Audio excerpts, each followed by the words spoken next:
Hello dear friends, welcome to this video. This is Coach FO. My name is Fehintola Onagoruwa.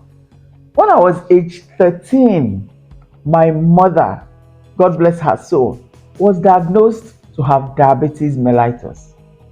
And as a young teenager, the lot fell on me to nurse her in the hospital. And that was my first experience with the hospital setup.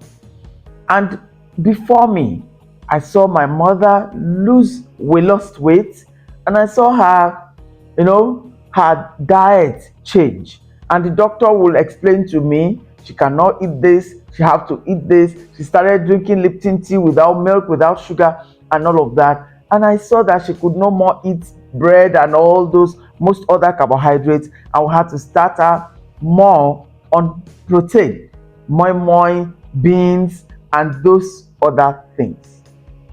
That was my experience. By the time I was 16, she had been in and out of the hospital. I have even entered the school of nursing at 16. I came home after my first 6 months, and my mother fell ill again. This time, she had developed complications of diabetes. She already had a heart issue.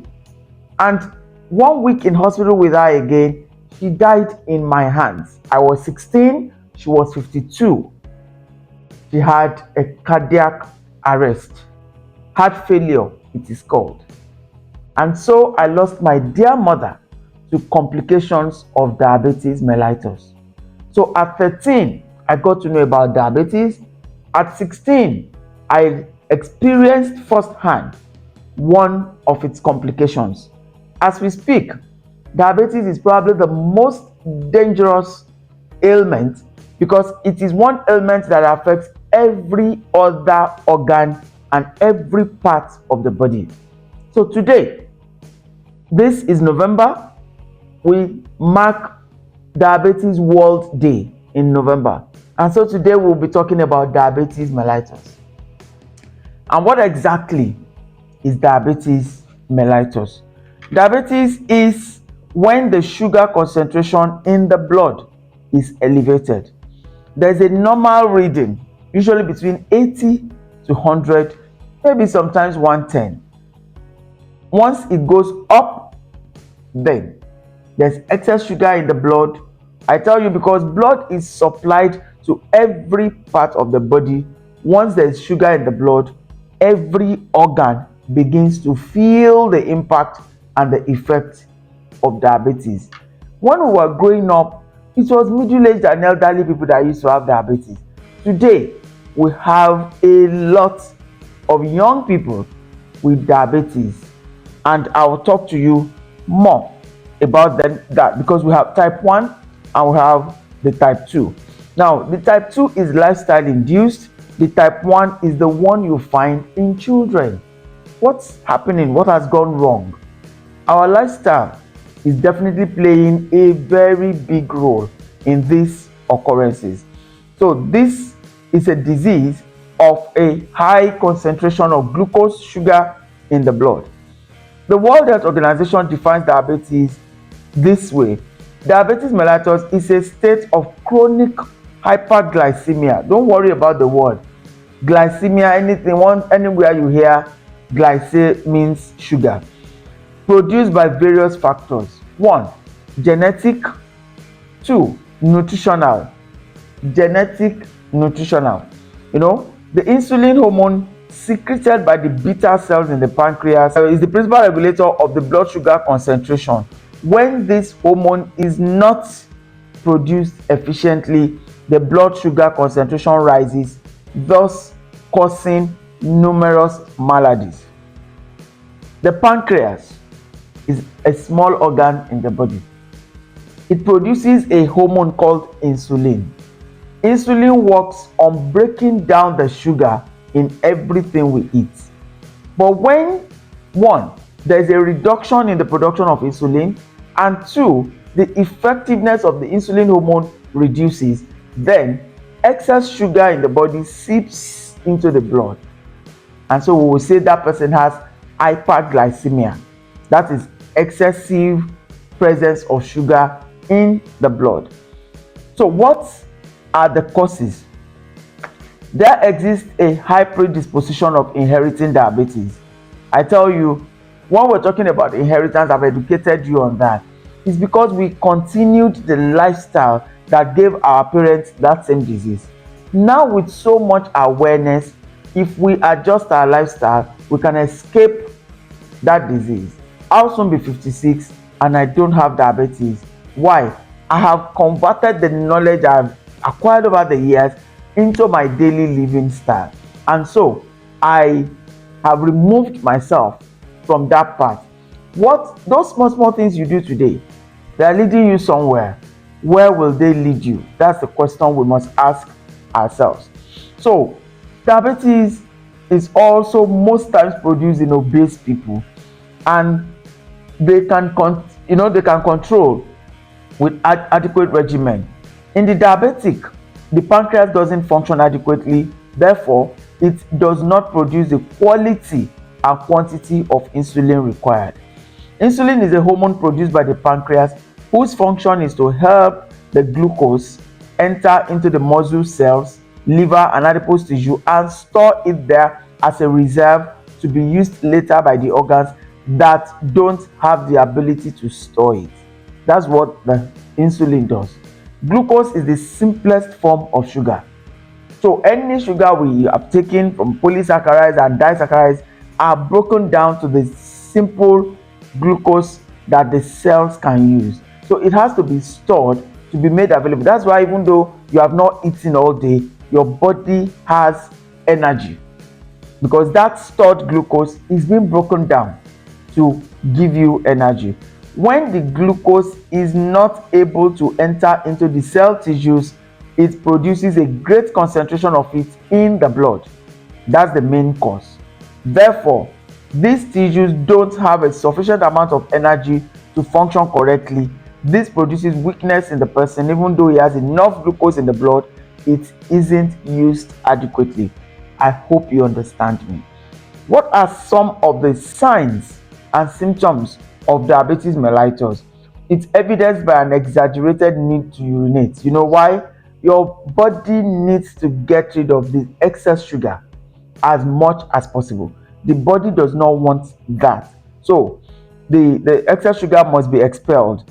This person becomes fatigued and irritable, weak and exhausted, and then is also always hungry and feels a compulsive need to consume sugar. Even though there's excess sugar in the blood, the cells don't have access to that sugar. And so this person feels like eating and eating, we call it polyphagia, feels like eating to make sugar available to the cells. Is that not an irony?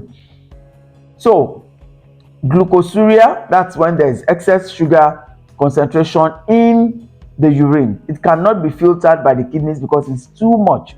So it passes into the urine, giving it an odor of maple sugar. The level of sugar in the blood in which glucosuria or sugar in the urine appears is when we have 180 milligram per 100 mils of blood. That's already high. The ideal is between 80 and 100 milligram. So when it goes beyond that, then there is a presence. Centonuria is when acetone is found in the urine, giving a strong odor of acetone in the urine and mouth. Centonuria together with glucosuria, that is acetone plus sugar, equals diabetic ketoacidosis, and that can cause a diabetic coma. I tell you, many people who go into diabetic coma, most times they cannot come out of it. They usually die. So it's something that must be prevented. The formation of skin ulcers and gangrene in the extremities. Yesterday I was still having a chat with somebody and we're talking about that. Many people's extremities, especially the feet, has been amputated. That means cut off, because the wound will not heal due to the presence of sugar in the blood. Yoruba people will call it egbo adajino. Egbo adajino. It doesn't heal because sugar breeds bacteria. So the wound will not heal because there's sugar in the blood. So when all of these are there, then there's a problem. The formation of skin ulcers and gangrene in the extremities of the chronically sick are produced by a failure in the blood supply due to arteriosclerosis and hypertension in these parts of the body. When these symptoms become chronic, they may have serious consequences. If gone unnoticed, the toes, then the legs will be infected with gangrene and might need amputation. Vision is affected. It happened to my close family member. There's a retina at the back of the eyes where what we have seen in front is interpreted. But with diabetes, there will be high pressure in the eyes, and then there will be partial separation of the retina, hemorrhages, and all of that. Cataract. Diabetes is the main cause of blindness in adults. Many people don't know that. So please don't wait until there's a wound that is not healing. Don't wait until the sight is affected. Do check up regularly. It's not difficult to do. You can buy those test kits yourself and do it at home, maybe monthly, just to be on the safe side. So how do we prevent and manage naturally? Number one, regular medical checkup. Even before 40, before we will say after 40, even before 40, please be on the safe side. Diet is a major controlling factor. So we need to. And a lot of people who have hypertension will always have diabetes. We call them twin brothers. They move together. And that means if you already have hypertension, please be more cautious in preventing diabetes. So, how do you prevent? Diet. And for those who already have it, we also work with you to give you supplements that will enhance the functions of insulin. There's a supplement we call the Garcinia Plus. Firstly, we will advise that you detoxify. We need to get rid of the excess sugar load in your body. And that's where our wonderful Forever Aloe Vera drink comes in. With the aloe vera drink, you are reducing the accumulation of excess sugar in your system. 2, the Garcinia Plus works. It contains chromium, and chromium specifically enhances the functions of the pancreas, increases the effectiveness of the insulin produced by the pancreas. So there is a better quality and there's better quantity. So with those things, detoxification and enhancement with supplements, please watch what you eat, even from now, as part of the preventive measures. So if you are already diagnosed to have diabetes, please prepare to adjust your lifestyle. Yes, you can be on drugs, you can be on medications, it's good. But once you adjust your lifestyle, you will see that the need for medications will gradually reduce. Because once you do your test and the concentration of sugar is low, then the dosage of your medication will be reduced. Some people are afraid that once they are diagnosed with diabetes, they have to be on insulin injection for life. Please allay that fear. That was the same fear that caught my close relative. He did not even allow us to know on time because he was afraid of getting hooked on insulin. That is not the case. If you manage your blood sugar, you may, be advised to stop taking the insulin injection. It's just for you to watch what goes into your mouth. Yoruba people will say, "Atenujen panyan." What are you eating? All those things that you need to remove from the table sugar, and all of those excesses.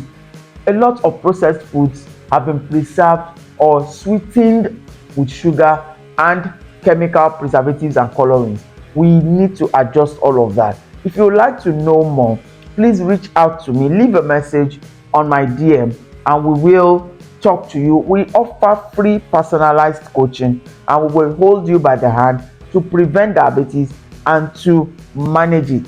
I tell you, do not joke about it. If you are yet to subscribe to our channel, please subscribe at the Hayil Healthville I. We work with you by first educating you. With enlightenment and adjustment of your daily habits, you can prevent and manage diabetes and avoid complications. Have a great day and God bless you.